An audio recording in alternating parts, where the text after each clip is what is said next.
Hi, my name is Adela, and I am a branding strategy specialist focusing on small labels and passion driven businesses.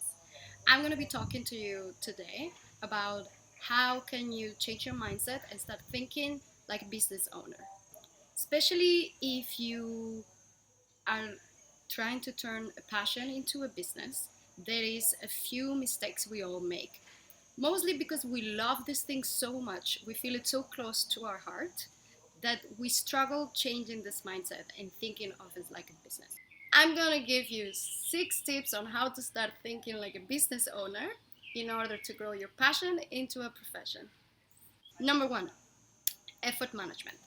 You are going to feel like if you should be giving this project 100% of your time and your effort, but this is not sustainable in the long run.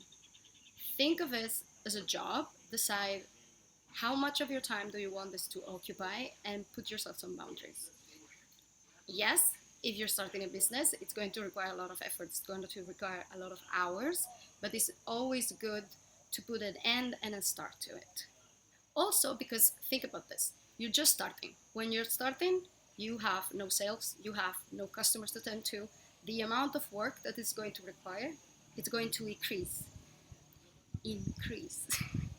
So if you start at 100, you have no room to grow. Give yourself a schedule and give yourself a timeline and make efforts to follow it.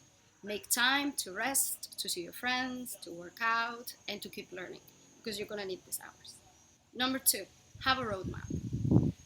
Passion is a fantastic fuel that can help you reach your destination, but it's no good without a direction. So imagine you have your car filled up and you know where you want to go, but you have no map and you have no idea how to get there.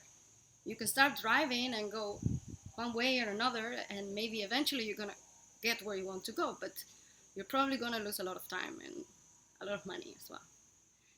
Think where you are now, where you want to be, and all the intermediate steps that are going to be required to get there, and don't get stressed about the destination.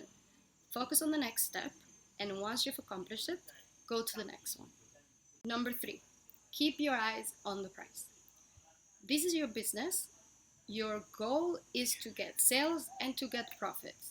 So, especially when you're starting, make sure that every activity you're going to involve yourself in has a direct effect on how much sales and how much profit you're going to get. If you're a little bit lost, you don't know what to do, you're going to be asking your friends and your families, what should you be doing? And you're going to get a lot of suggestions. Do this, do that, try this technique, go into this social media. Try to think, how is employing my time in doing this positively affect my sales and my business? If you are not sure how this is going to work out, then probably this is not worth your time. Make sure that you are investing your time and your resources, which are limited, in things that you are convinced it's going to positively affect your business. Number four, know your strengths. We all have our own set of skills. We have things we're amazing at, and we have things we struggle with. Try to make life easy for you and design a strategy that allows you to make the most about those things that you're naturally amazing at. If you try to put yourself out of your comfort zone from day one and do things that you're not very comfortable, you're not very good at, then you're going to get demotivated and it's going to negatively affect how you progress in the business. There's not one single way of achieving something. There is many ways that you can get to the same place. So try to think about how to use the tools that you have to get where you want to go. Think about what is absolutely required for you to start building up your business. And if it's something that you don't know how to do or you are sure you don't want to do it, find someone else to do it for you. It's going to be better in the long run. Number five, keep track of your finances. Most creative professionals and passion driven business owners hate numbers. I understand I come from a design background and I used to be very scared of numbers at the beginning.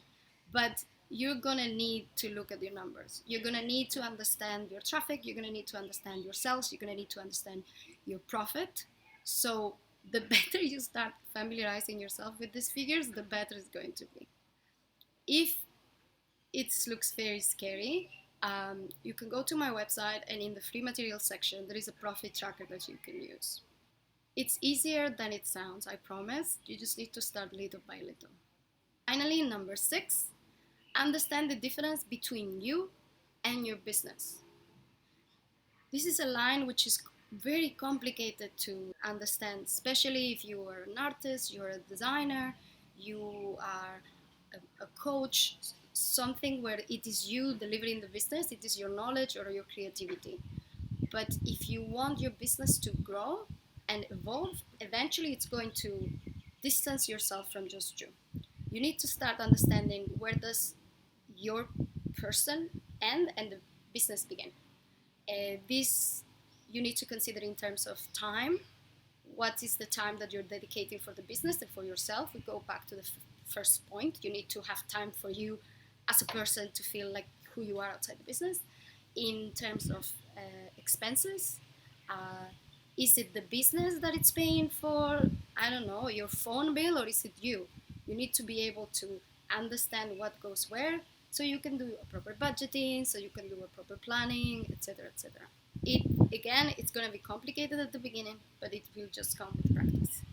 I know that it can sometimes feel that looking at your business from a very rational perspective, it can almost feel like you're betraying your passion and your calling.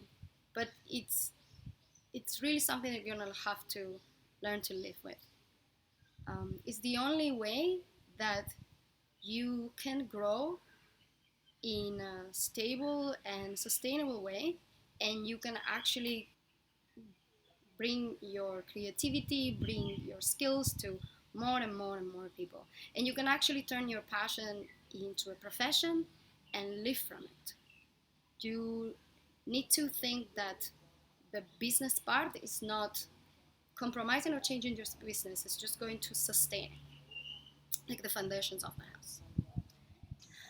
I hope this video was useful. If you liked it, make sure to click and subscribe and leave any comments if you have questions. I will be very happy to reply them. Thank you again for watching. Bye!